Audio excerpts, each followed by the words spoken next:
Assalamualaikum warahmatullahi wabarakatuh. Shalom, salam sejahtera buat kita semua.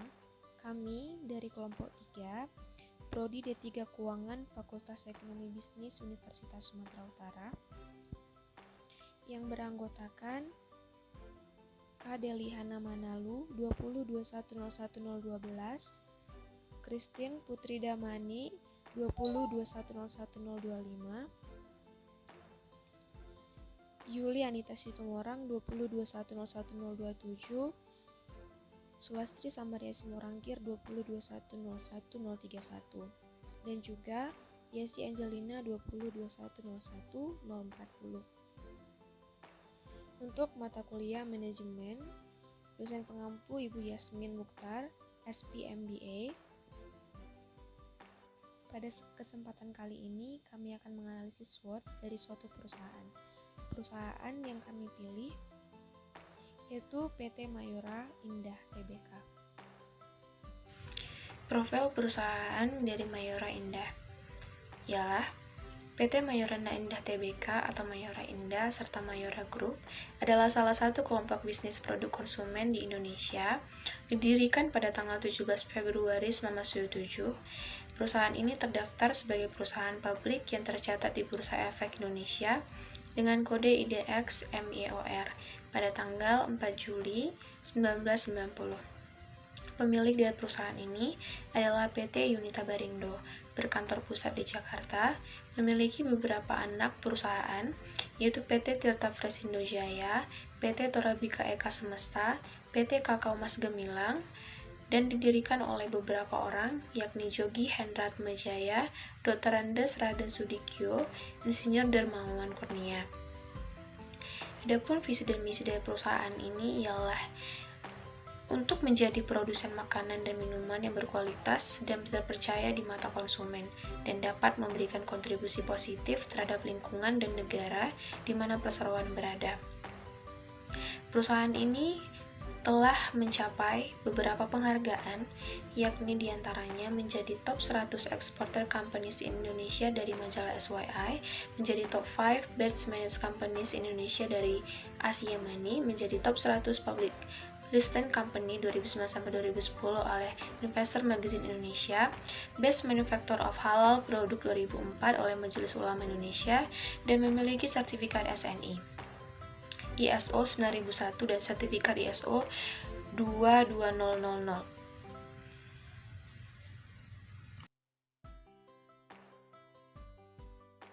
Divisi yaitu 1 divisi wafer, 2 divisi permen, 3 divisi coklat, 4 divisi biskuit, 5 divisi makanan sehat seperti energen, 6 divisi kopi.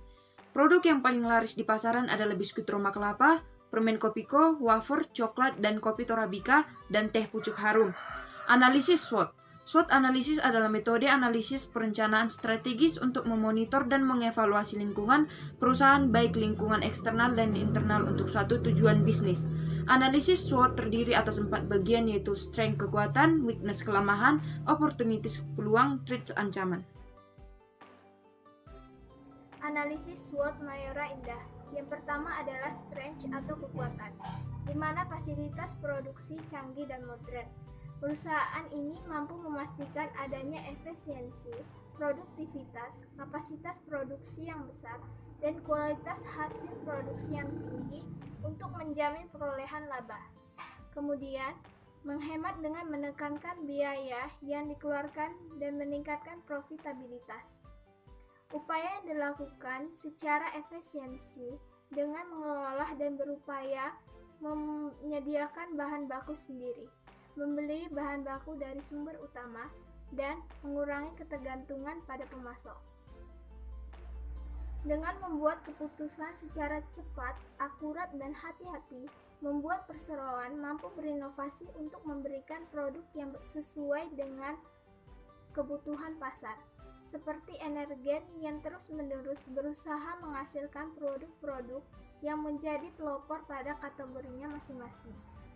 Pangsa pasar produk perseroan tidak terbatas usia, lokasi, maupun harga.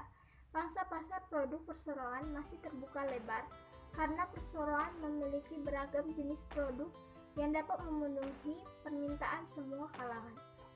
Selanjutnya, tidak hanya kelebihan, tentunya sebuah PT pasti memiliki kelemahan. Untuk PT Mayora sendiri memiliki kelemahan, yaitu yang pertama, bahan bakunya masih terdapat yang diimpor. Contohnya yaitu untuk pembuatan kopiko, kopinya diimpor dari Thailand. Hal tersebut direncanakan supaya produknya mampu bersaing di pasar internasional. Yang kedua yaitu biaya perikanan yang sangat mahal.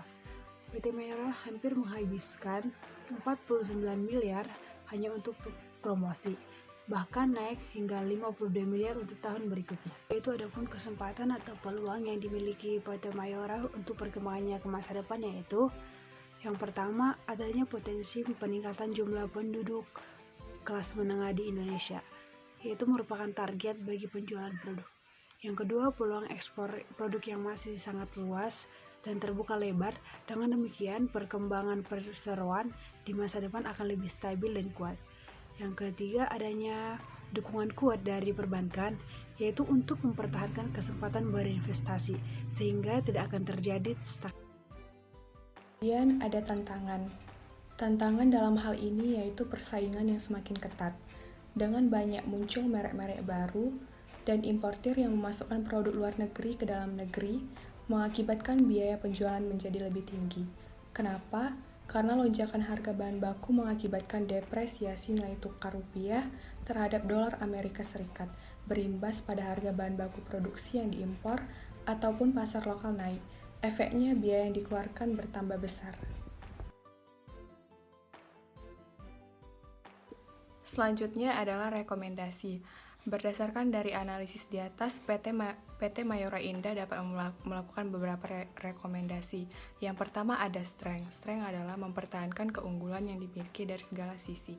Kedua ada weakness, yaitu menggunakan bahan baku produksi yang berasal dari dalam negeri.